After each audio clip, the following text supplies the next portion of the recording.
Wheel of Genre, the show for readers who turn to escapist literature for relief but find only ceaseless tragedy waiting for them. Each week we spin the wheel and land on a new genre. Spies, mysteries, horror, romance, SF.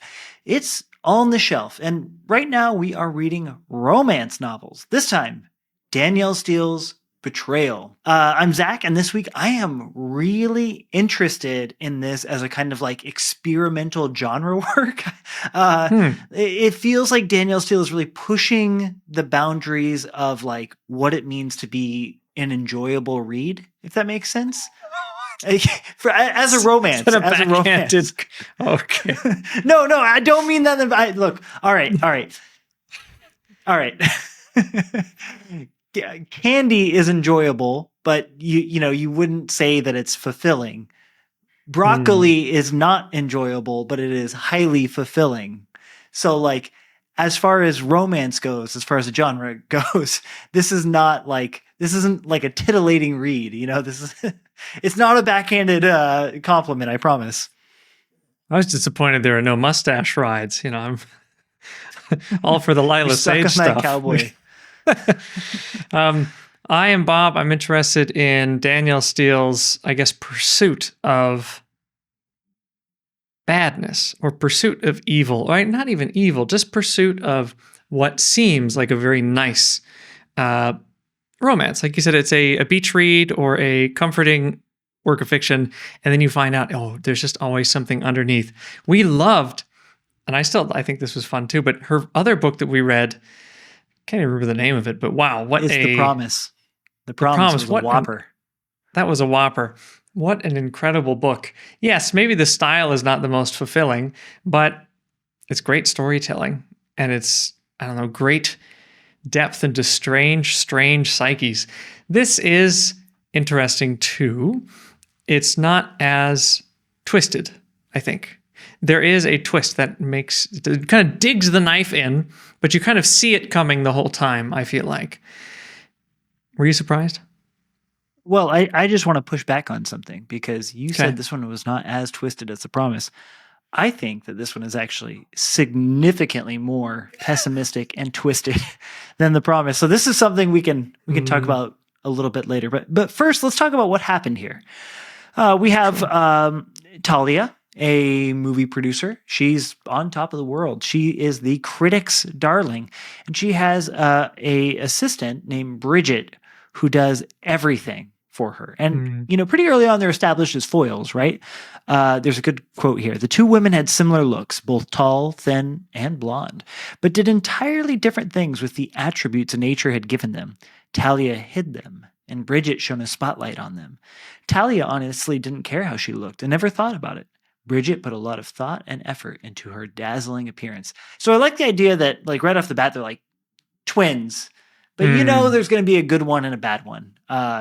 And that's true. It quickly turns out that Bridget has been having an affair. Well, okay, so she discovers that money is being stolen from her to the tune of about $25,000 a month, an insane amount. Yeah, for 3 years, so about $1 million.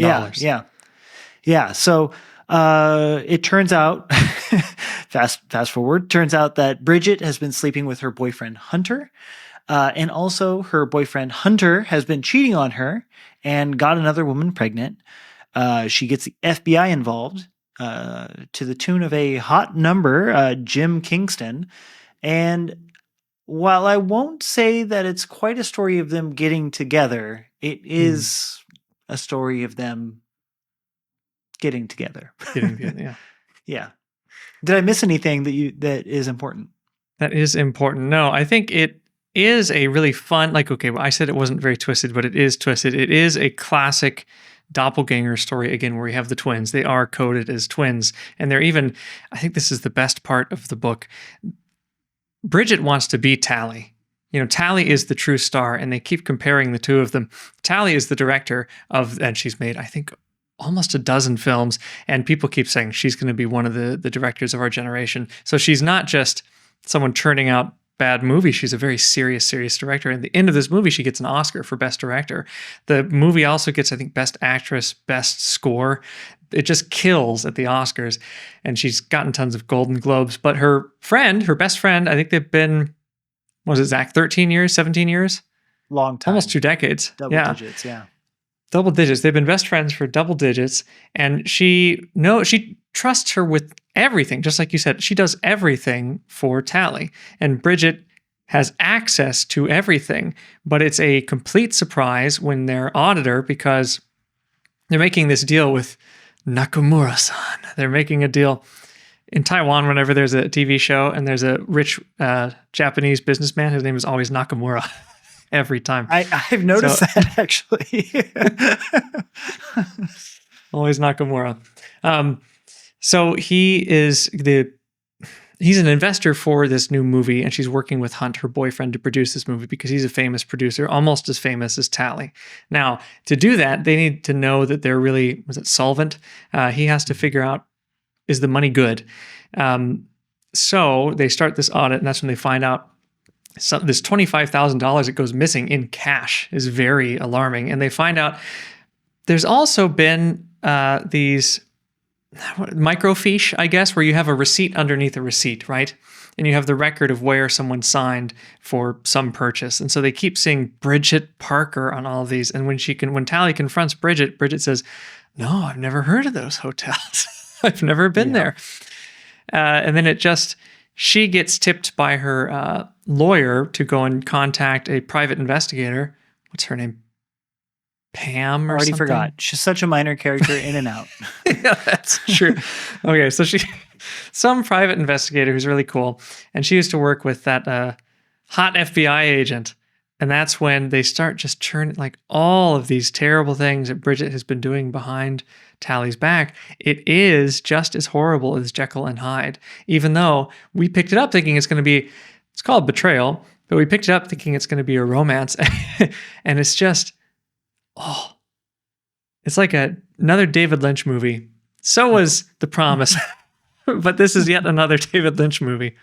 Yeah. Well, I think we should talk about the genre, but I was amazed at the difference in the culture between when this came out in 2012. I think this is considered a like new late one. Yeah. Danielle Steele. But I mean, to me, Bridget was psychopath coded from the get-go. Really? From the get-go? Oh, okay. Oh, from the get-go. She's describing how, she pays Bridget well, but the real perk of the job is that Bridget has an unlimited supply of young men, extras and actors on the movie who she sleeps with indiscriminately and then tosses them away. But it also says things like accepting their gifts, and she makes promises to them that she'll get them roles in future movies. And it was just so in a post Harvey Weinstein universe, she looks bad. It's not a good look. It's not a good look. And I think that maybe in 2012, because the genders are swapped, the intended message, I think, was supposed to be read as more maybe like empowering or something like that. But post Harvey Weinstein, it was just kind of like, I see what we're describing here. I see it all too well.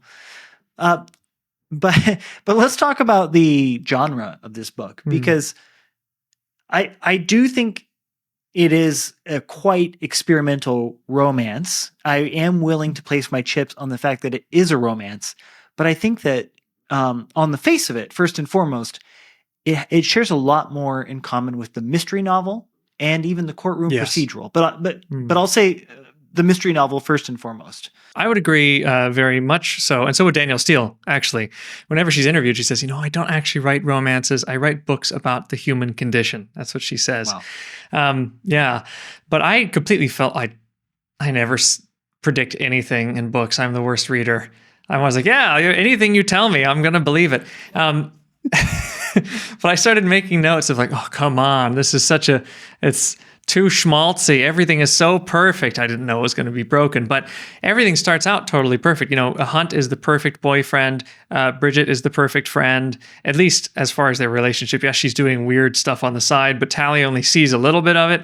Her relationship with her daughter is great. They're really close, and she's this director and she's brilliant. And I just found this one scene where it totally looks, oh, this is a nice, sappy romance where Hunt says, she says, "You're a saint," putting her arms around him, and he pulled her close. Hunt, "No, I just love you. Thanks for coming home tonight." And then Tally, "Thank you for cooking me dinner." And it's just that back and forth of this perfect relationship.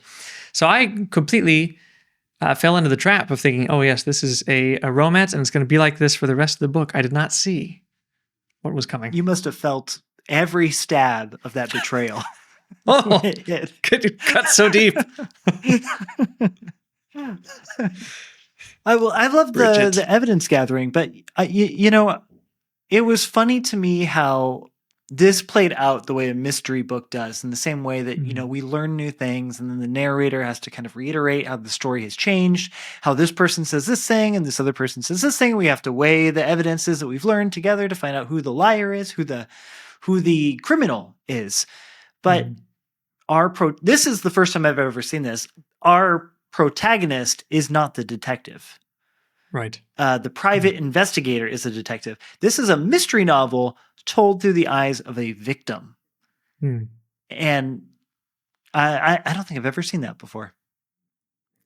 It reminded me the structure, or maybe the thrust, the kind of falling into what is going to happen. This reminded me a lot of The Killer Inside Me by Jim Thompson. You know that book from a long time ago? But of course, that is from the killer's perspective, in his head and as he kind of unravels. But yeah, this is interesting. It is from the victim's perspective. And even the procedural, where she is getting updates from the FBI, is kind of interesting because I don't know much about the FBI. She doesn't know much about the FBI either. She's a full-time director. So they're filling her in and teaching us about what has to happen. So they're saying, well, yes, you could go ahead and fire Bridget now, but if you do, we kind of lose everything on her. We need to set up a trap, spring a trap. And it's really terrible for Tally because I think it goes on for almost a whole year, or at least about 9 months, where she's trying to just pretend and, pretend that everything is okay. And she tells Bridget, yeah, I found out things with Hunt. We split up, but, you and I are okay now. So Bridget's like, oh, okay. But the FBI agent, what's his name? Jim, the FBI agent. Kingston. Jim Sixpack. Jim FBI. Oh, Jim Kingston. Jim FBI. Jim FBI. So Jim Kingston is, calling her every few weeks, trying to update her, going to see her and saying, look, okay, we got this now. We have this. Finally, it all comes together when he finds the perfect evidence, when he gets someone to go and investigate her life in San Francisco. But it is interesting to see the victim's doubt, because she doesn't know if it's going to come through. We also don't know if it's going to come through either. I was already shocked that the romance is broken completely, and I didn't know if this was going to be a tragedy or a comedy. I want to talk about that broken romance that you just mentioned, because not only do we have a foil between Tally and Bridget, but we also have a foil between Jim FBI and Hunter. The vision of Hunter that we're given at the very beginning of this novel, the one that you kind of really bought into, of the provider, the wealth. So he's kind of like a C-suite executive, maybe. He's a provider. He's sweet. He makes love. But not everything is let me try that again. But everything is not as creamy and sweet as it seems. Oh no, because Hunter has been, so first off, he slept with Bridget for 3 years. So they've been together 4 years. So the first 3 years of that, he was sleeping with the assistant, Bridget. And then he stopped sleeping with her because he meets a woman who was battered by an ex-husband and has a child. And I guess he takes her in out of pity. This whole angle to me was very unlikely as how this played out. But they start sleeping together. So he's sleeping with her for the final year, but then he gets her pregnant. But then she doesn't tell him that he's pregnant until, quote, it's too late to have an abortion, which is played off quite coolly, I thought, but I was like, whoa, she just baby trapped him. That's crazy. But anyways, so he's having a child with another woman while he's still with Tally. Anyway, so that's just like that's one angle of the foil. The other side of it is Jim, and he lost his wife from breast cancer. He's a family man. He has children, and they mean the world to him. And they're about to go to college, and they play football, and they have these really wholesome majors that they're studying. No art and history majors here. Oh no, we study law in this household, or whatever the hell they were studying, but. He's the kind of person who his life is dominated by being the best dad he can be and being an FBI agent. So he's really kind of like a superhero in a sense. He's a lawful man. Anyways, how do you see these two men? I mean, is it total romance trope, or was it more interesting, or what do you feel? I think Danielle Steele is very clever in the way that she constructs these comparisons and these foils. And it's also, like you said, there's no art majors here. It's interesting how simply she does it in ways that isn't like, because Hunt is always cooking these really beautiful, elaborate meals. Like he's trained, and I don't know, he's some sort of Le Cordon Bleu chef. He's extremely talented at that. However, Jim is just like ordering pizza because he's so busy, but he wants to be there for his boys and have time together. And they're just a bunch of boys at their house. So sometimes he comes home and it's like they're roughhousing. They've got pizza boxes around, but he's really nice to his boys. So we have that comparison of Hunt just being the image, just being the illusion that everything is okay. Whereas Jim shows up, even if he's busy and he is only buying pizza, at least they're together and he cares. It's a funny thing too that he says to Tally, because a big part of this, even though it's not a romance, there is a very important romance between Tally and Jim. And I think any reader would be invested in that just as much as the mystery. Well, maybe not just as much as the mystery, but it's important. And I think Jim has a really good line when Tally says, look, They start to tell each other they might have feelings for each other, and they go to an ice skating rink. Things are going well. They introduce each other's kids. Even the kids are friends. And she says, look, I don't think I can ever trust anyone again. I'm not really sure I want to even try a relationship. I've been left by the first man I fell in love with when I was pregnant. Another man was cheating on me for years. And now Hunt who I thought was perfect, has been cheating on me for 4 years. I'm done. And he says, well, if you can't trust an FBI agent, who can you trust? Someone who, where the government always knows where he is. He has to always tell the truth. His whole job is uncovering the truth. He's very different from Hunt, whose whole job is to produce illusion, to produce movies. That's what Tally does too, but she seems to want to find something real, whereas I think Hunt really wanted to be something real. I don't think he's malicious. He really wants to help the woman who's working in his office, and he's kind of conflicted. Even though what he's doing with Bridget is really awful, he's kind of trapped into it. That's his excuse anyway. He's dopey. He's got that Peter Pan syndrome. He doesn't really know how to handle things. But he's not real, whereas Jim Thompson is all about reality. And I think that's what Tally needs now, is someone who is not glitz and glamour, someone who is just real and doesn't care that she's a celebrity at all. Yeah. But even though, Danielle still says these books are about the human condition and they're not romances, I'm wondering, since we read 2 romances now, were you satisfied in the affection that Jim and Tally show, or in the love story element?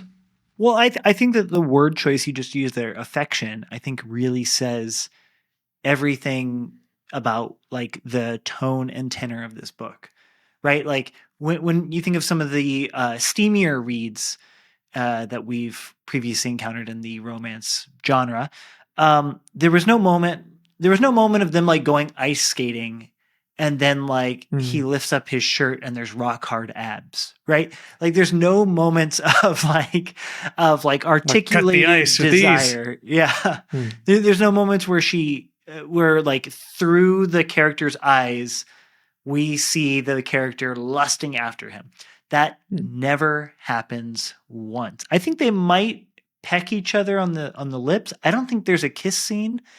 Like fundamentally, I think that what's going on with this book is structured as a romance, but it's not like an erotic romance. It is a book that is the ultimate payoff is people finding like human connection, and not just human connection, but just like trust, if that makes sense.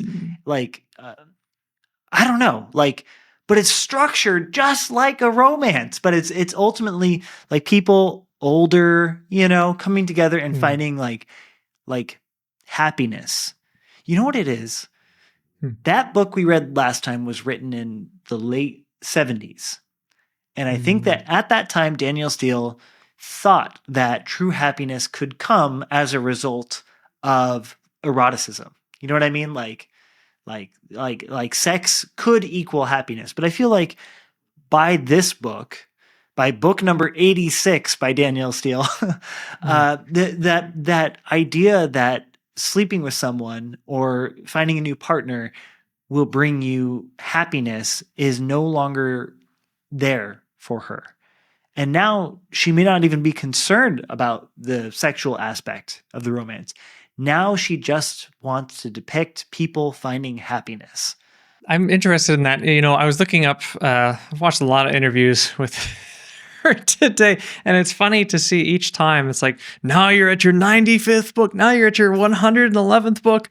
And so I watched one in 2010. She had gotten to 113 books, and she had sold 500 million copies. But now, by 2025, she's at 1 billion copies sold. So she's been writing for a long time, but I guess this kind of compound production has produced this phenomenon where it just is now, this year she sold 500 million. This year she sold another 500 million.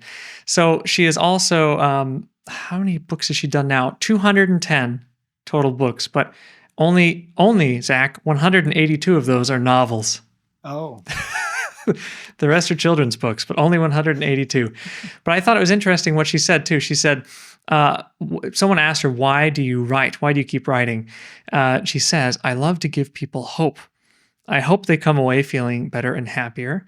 And I hope they find meaning in their life through my books. And she goes, but not because of any genius on my part, just as a conduit. So she's trying to say, if I happen to come upon a good story that gives you the message that you need, great.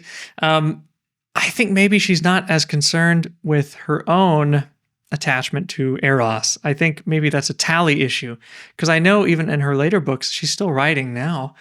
I think she has little flings, but she says she is a writer who wants to keep the sex behind the door. And she also said an 11-year-old said, your books don't have enough sex. I was like, whoa. But she also said, wow, if I'm being criticized by an 11-year-old, maybe my books are too PG. Yeah. But I think most of her books are all, anything that happens is behind, in the bedroom, left outside of the book. But yeah, do you think Tally, do you think it's necessary for her? She's been burned so many times. She also is a little bit older, but do you feel like it's an essential part of this narrative that we do kind of pump the brakes? And it is just, look, we're not focused on the erotic nature of their relationship. We're just focused on overcoming this terrible tragedy and then moving forward together. Is that is there eroticism necessary for her, do you think, in this book? Well, I think it's a strength that eroticism is not necessary. So like, to answer your question, no, but I think that that's kind of the book's strength, that it doesn't feel like it has to really tie in with the thematics of other books. She feels free to experiment with different things, different ideas, different storylines. Earlier you had said that you thought The Promise was a lot more twisted. The Promise, of course, featured a storyline about a young woman getting in a car accident and having the skin of her face peeled off and the wicked stepmother uh, basically telling her, leave my son alone. I'm going to pay for you to get plastic surgery and get a new face if you never contact him again. It was a really brutal story. I was really It was shook when we crazy. read that. Yeah. But, my contention at the start of this was that this was fundamentally a much more twisted story. And I think that a lot of that has to do, and this is to Danielle Steele's credit, a lot of that has to do with the world that she's depicting here. She's depicting a world that is corrupt through and through. There is almost no character who looks good here, from her weak-willed accountant who is just flushing money down the toilet on a model girlfriend who is just blackmailing him for more money, to the husband, to Hunter, who is Oh, that a boyfriend, skis boyfriend. bag. Oh, Mm. sorry, the boyfriend who's a skis bag, to the boyfriend's girlfriend who traps him with a baby, to it's just top to bottom. I feel like the world she's depicting is almost like a Raymond Carver novel, in the sense that it's like, it's Hollywood, it's corrupt, it's slimy, and everyone has secrets. And the only people who don't have secrets, seemingly, are her father, who she holds as he dies. So that was a sad scene. Yeah. Just tragedy after tragedy. And her daughter, great, keep your family close. But this man, this FBI agent, is really like the saving angel. It's not just a story of overcoming adversity, but it seems like it's a story of escaping a twisted world, a corrupt world. A corrupt world. Earlier, did you mean Raymond Chandler? I probably meant Raymond Chandler. Okay. I'm thinking what we talk about when we talk about what we talk about when we talk about husbands cheating, or sorry, boyfriends cheating, boyfriends sleeping with your assistant. Anyways. I think it is a big part of this kind of seamy underbelly of Hollywood, everyone trying to manipulate each other, taking advantage of each other, and getting away with it because of certain expectations. No one ever questions what Bridget's doing because she has all of these good excuses. My parents gave me a trust fund. That often happens for people who work in Hollywood. Also, I have all these nice things because people give them to me. I just have these nice cushy things, and nothing ever adds up because it is all about making an image, all about the illusion. What do you think, since we've read Lost and Lassoed recently, and then we read Northanger Abbey, we talked about, especially in Lost and Lassoed, where you have, again, there's no eros really in this, but you have those erotic moments, and then they are book-ended with tragedy, or book-ended with other really emotionally intense scenes that are not erotic. What did you think of the function of grief here? I thought it was very interesting when she compares the grief of, oh my God, my best friend of 17 years and my boyfriend have totally betrayed me for the last 4 years. And my best friend of 17 years has just been lying the whole time. But she says that is a very dirty grief, or at least she compares it to the very clean grief when you said she loses her father, that very kind of sober scene, I guess. She says it had been months, but at least the grief she felt was pure, clean, and uncomplicated. No one had betrayed her. They hadn't lied to her or cheated her or stolen from her. She had just lost someone that she loved with her entire being. It was like having her heart sliced in two with a surgical knife. It was brutal. But she's emphasizing the surgical knife. It is a clean grief. I think Danielle Steele has a really interesting insight here that, maybe her books are not as nutritious as other books, I guess, but I think she does, in the last book and in this book, have really interesting insights. Have you ever thought about that? A clean grief and a dirty grief. No, I like it though. I like it. You think of I guess in the way that bodies can be taken apart, there's a grenade and there's a knife and a scalpel. You know what I mean? And a grenade kind of tears you apart, literally. And, I have to imagine when she's talking about a clean cutting of the heart in half, something much more traumatic is what she has in mind for the other kinds of betrayals that the character got throughout this story. But she does keep her head high, I think. She constantly says she refuses to be identified as the victim, which, I mean, I can't think of a more victimized character in any book we've read. Not just the cheating, not just, whatever, but all the money that was stolen. Oh my gosh. But, more power to her. I think that I didn't. So, before I said enjoying the book, but so this was a more difficult book to read, I think, maybe than many people who read this expecting a romance. It's more difficult to read than people perhaps want from something that they expect titillation from. Despite that, I think that this book is worth reading. I think that if you like romances, you should still check this book out just because of the kind of different kind of payoff that this book gives. A payoff that's much different than I think anything else. The only thing I could possibly compare it to would maybe be The Notebook by Nicholas Sparks. But even then, that was good too. Like just the same kind of like emotional register, I think, for what we're going for. I think so. I think the structure is, I don't know if we call it a reverse romance or what, but it reminds me of Shakespeare when Marjorie Garber talks about Shakespeare and she says, for comedies, death is always at open curtain and closed curtain. It's always at the beginning and at the end, waiting for the comedy to end. I think here it's interesting because romance is always at the beginning and at the end in this book, waiting for the grief to go away, waiting for the tragedy to go away. So it was interesting when I got totally tricked, fell into the trap. Oh yes, this is a perfect romance. And then for the rest of the book, it is just tragedy. And it's trying to button up and solve this tragedy for the whole novel. And then at the end, we finally get the payoff. There is romance lurking at the end.